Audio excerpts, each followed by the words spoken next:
Cigarette తాగడం వల్ల ఆరోగ్యానికి అనేక నష్టాలు ఉన్నాయి. అది మనందరికీ తెలిసిందే. సిగరెట్ బాక్స్ పై కూడా రాసి ఉంటుంది కదా, సిగరెట్ ఆరోగ్యానికి హానికరం అని.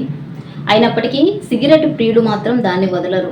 ఇదిలా ఉంటే సిగరెట్ తాగే వారిపై తాజాగా నిర్వహించిన ఓ అధ్యయనంలో షాకింగ్ విషయాలు వెల్లడయ్యాయి. ఒక సిగరెట్ తాగితే మనిషి జీవిత కాలంలో సగటున 20 నిమిషాల ఆయుష్ను కోల్పోతారట. ఇది పురుషులు మహిళలకు వేరువేరుగా ఉంటుంది. పురుషుల కంటే మహిళలు సిగరెట్లు ఎక్కువగా తాగడం మరింత డేంజర్. పురుషులు ఒక సిగరెట్ తాగితే వారి జీవిత కాలంలో 17 నిమిషాల ఆయుష్ను తగ్గించుకున్నట్లే.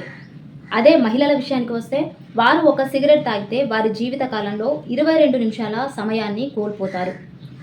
ఇక ధూమపానం వల్ల ప్రపంచవ్యాప్తంగా ప్రతి సంవత్సరం సుమారు 80 లక్షల మంది మరణిస్తున్నారని WHO ఇప్పటికే వెల్లడించింది. ఒక్క సిగరెట్ వల్ల మీరు ఎంత ఆయుష్ను కోల్పోతున్నారో ఆలోచించుకోండి.